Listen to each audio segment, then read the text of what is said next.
Yan, turo ko sa inyo paano tanggalin hindi nasisira itong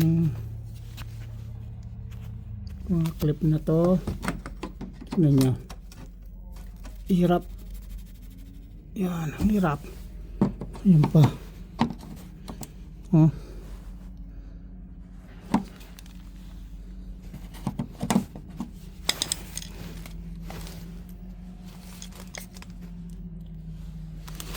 Sprayan nyo ng WD-40 o ano man na pan-lubricate.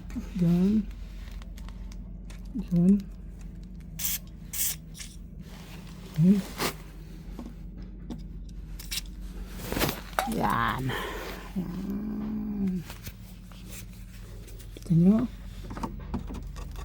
Ang bilis. Hindi masisira. Ayan.